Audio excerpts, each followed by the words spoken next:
Okay mga paps, ngayong araw nga pala, ituturo ko sa inyo kung paano magtanggal ng radiator fan housing, yung shroud ng pinaka radiator fan ng Toyota VIOS Gen 2. So bakit natin kailangan tanggalin 'yon? Sa akin, kaya ko tatanggalin 'yon dahil kasi lilinisin ko 'to, yung reservoir, madumi na kasi. Pero etong pagtatanggal na 'to, makakatulong 'to. Halimbawa, nag-overheat kayo, nasira yung pinaka-radiator fan nyo. So, itong video to makakatulong na to para pag natanggal to, pwede nyo palitan yung radiator fan. Kumbaga parang guide para matanggal yun at papalitan yung radiator fan nyo. Misa kasi pag hindi siya nag-high speed yung radiator fan natin, nakakakos yun ng overheating. So, case na mag-overheat kayo dahil sa radiator fan, kailangan palitan, panoorin nyo tong guide na to para makita nyo paano baklasin yun, paano tanggalin at ibalik ulit. So, simulan natin ito mga paps. Okay mga paps, yung radiator natin, yung fan natin, yung pinaka-assembly niya, housing niya nandito. So, siya, makipot siya. Kung halimbawa matanggal natin, makipot siya, hindi agad natin siya matatanggal. So, ang gagawin natin ngayon, magtatanggal muna tayo ng ilang mga parts. So, gagawin muna natin, tanggalin muna natin negative terminal ng battery. Para sigurado hindi tayo mahusgahan. Yan. So, tanggal natin ang negative terminal ng battery. Tapos next natin gagawin is tatanggalin natin tong buong itong air filter natin, housing natin. Kasama tong intake hose na to. Yan. Tanggalin natin tong assembly na to para magkaroon tayo ng access papunta dito sa radiator assembly natin, dito sa radiator fan housing natin, sa shroud natin. Tara, simulan na natin.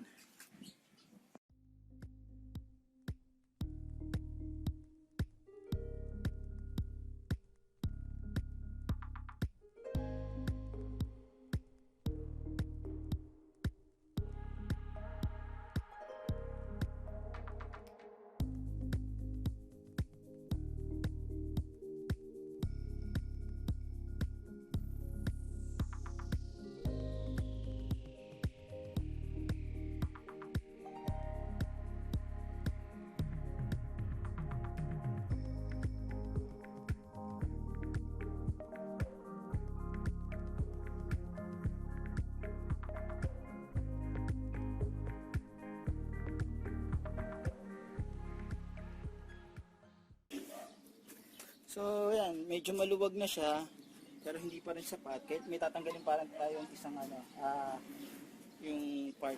Ito, tatanggalin natin itong yung sa ilalim ng housing ng air intake, yung sa ilalim ng air filter. Tatanggalin natin itong housing na to. Tatakpan muna natin yung natin.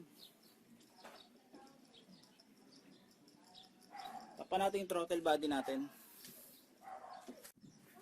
So mga paps, ito, may dalawang bolt dito. Gis yan.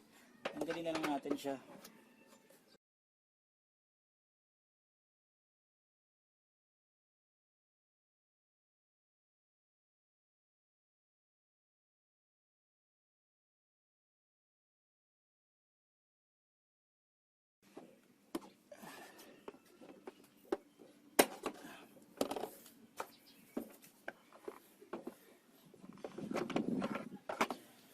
So, yun na siya. Natanggal ko na.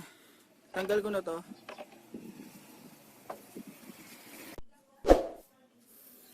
So, ganito. Natanggalin natin muna to. Tigsan to. Singawin muna natin. Yan. Pinasingaw ko muna siya.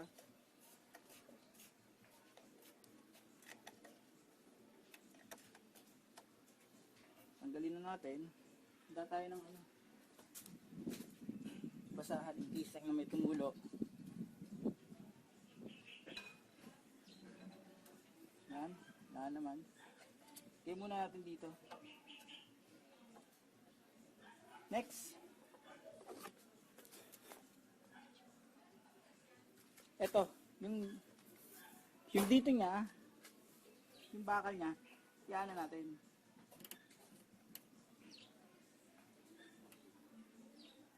Yan.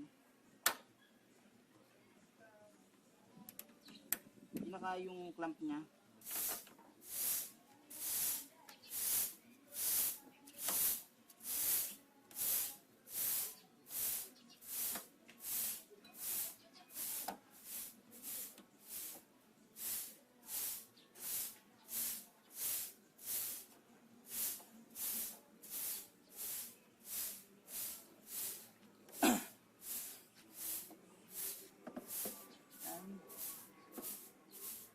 Ano siya, maluwag na siya.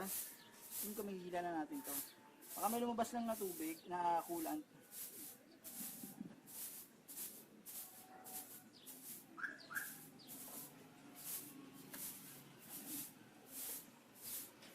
Kaya natin ito tinanggal para mailabas natin yung ano na, radiator housing niya.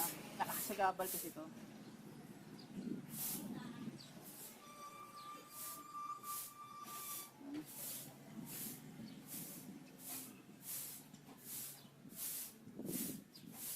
Tapos gamit tayo nito pag natanggal natin. Ito cable tie lang. So, may tumutulo na. So, ginawa ko, tinaas ko yan. Tinaas ko to para ano ko to, i-bend ko. Cable tie ko muna to.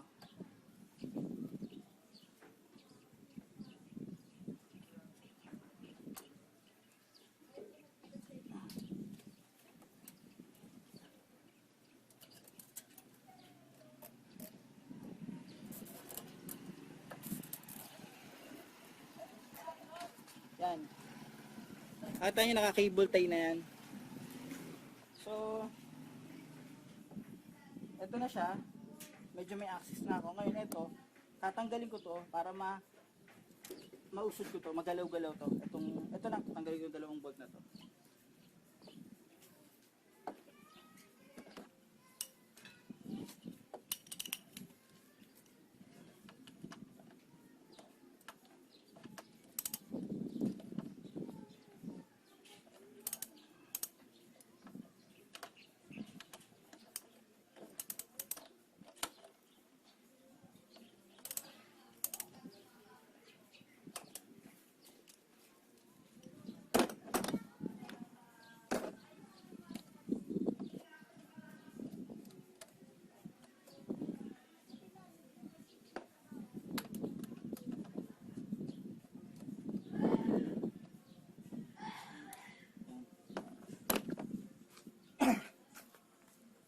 So, tanggal na to. Yan. Kahit paano na, iangat ko na siya.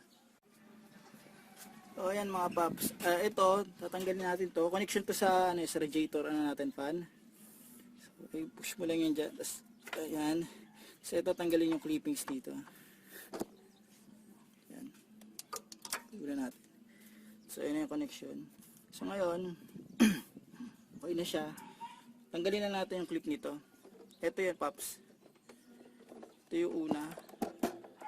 Yung clip niya sa housing. Yan nyo lang ito. Pagka-push nyan, silahin nyo. Tapos meron pa sa kabila yan. Ito. Yan. Ganun din ang proseso. Ipupush nyan, tapos tatanggalin nyo. Tara.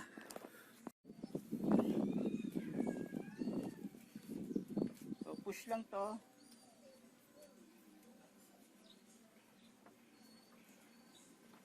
Yan. Ganun din dito sa kabila. Push, yung clip na yun. Yan. So, maangat ko na ngayon siya. Yan.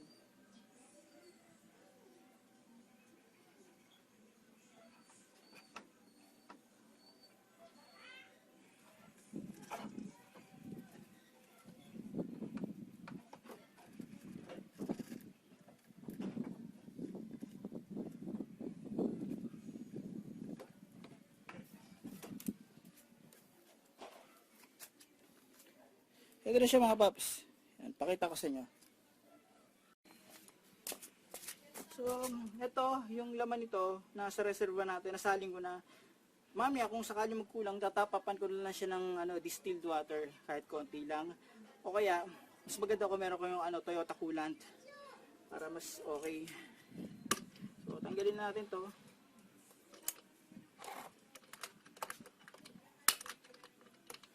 Okay naman nabawasan yung susunod. Sa susunod naman mga paps, yun ko yun i-flash ko yung susunod sa susunod kong video. Ganyan natin siya. Ito siya. So ito mga paps, ang gagamitin ko, engine degreaser.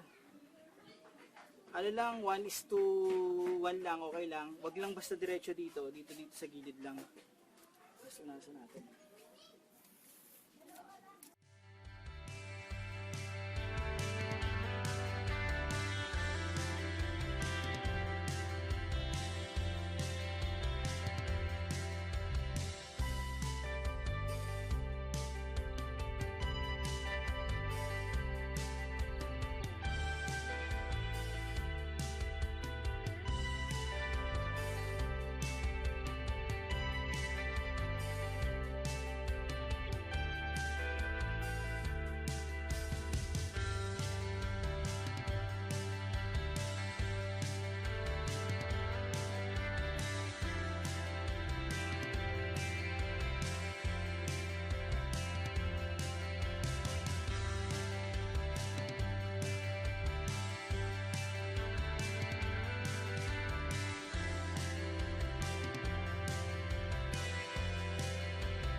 Cut ko na muna itong video, paps. Mamaya papakita ko sa inyo finished product niyan. So ayan siya mga paps. Ito yung natin, yung radiator fan motor natin yan. So then, tingnan nyo yung yung part number. In case napapalitan nyo, ito gamitin nyo yan. 3 yan. Butas yan. Tapos ito yung fan. Yan. Ito yung housing niya. Yan. Yan. Ito yung pinaka yung pinaka shroud niya yan. Ito. Buo yan, paps. Yan. Hindi siya, hindi to natatanggal. Ito hindi to natatanggal. Kaya pag bibilin mo siya, ito kasama to. Minsan kasama na yung motor. So, ayan, ganyan lang paano maglinis yan, paano magpalit, magbaklas. So, kung magpapalit kayo ng bagong ganito, bili lang kayo ng ganito, tapos ilagay nyo lang dito. Gagawin natin ngayon, ibabalik na natin siya.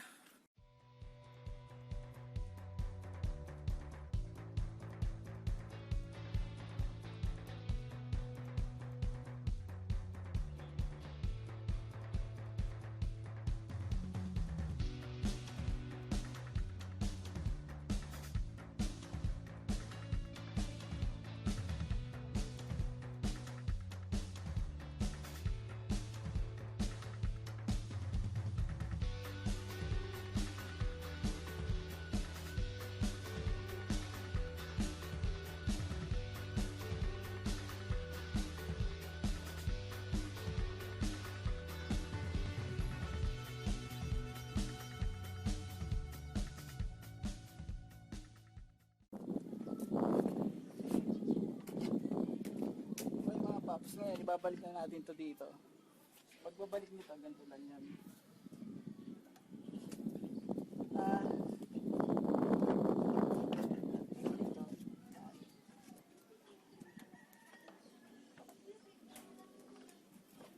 Meron siyang tatama sa ilalim, isakto nyo lang siya. Tapos yung clip naman niya yung magiging guide nyo. Yan.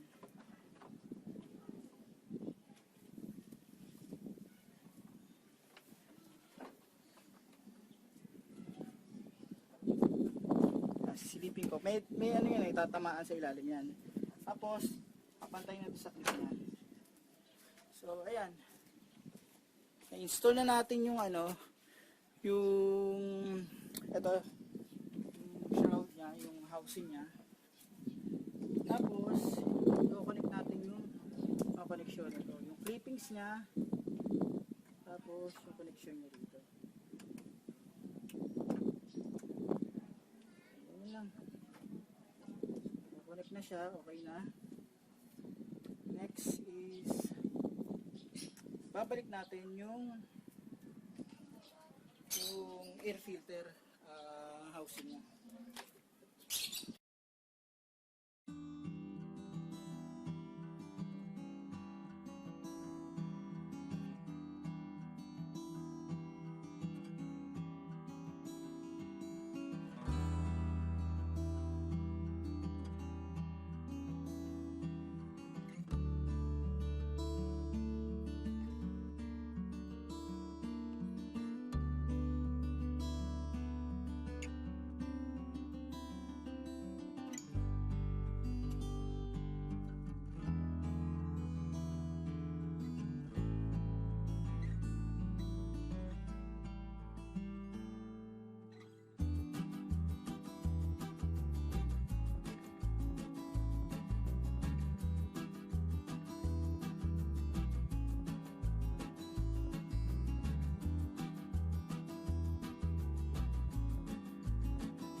Okay mga paps, ito, nakabit ko na yung ano rito yung hose, saka yung dito yung tubo sa yung hose sa papuntang radiator natin.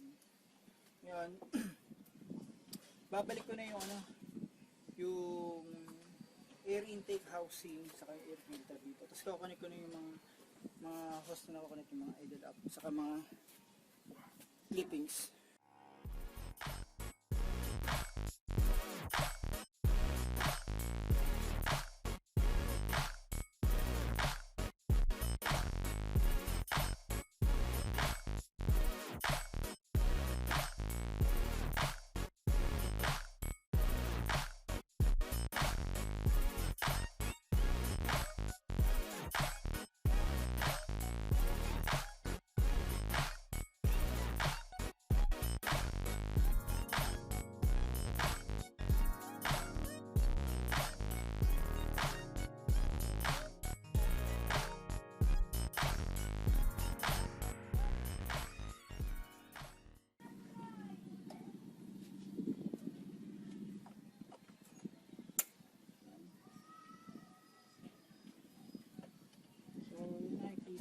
Sensor, okay na siya.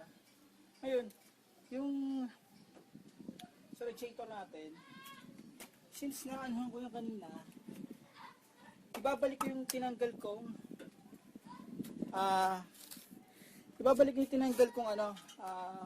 coolant. So maganda, itatapop natin yan. Distilled water yung tatapop natin yan mga paps. Saling ko dito.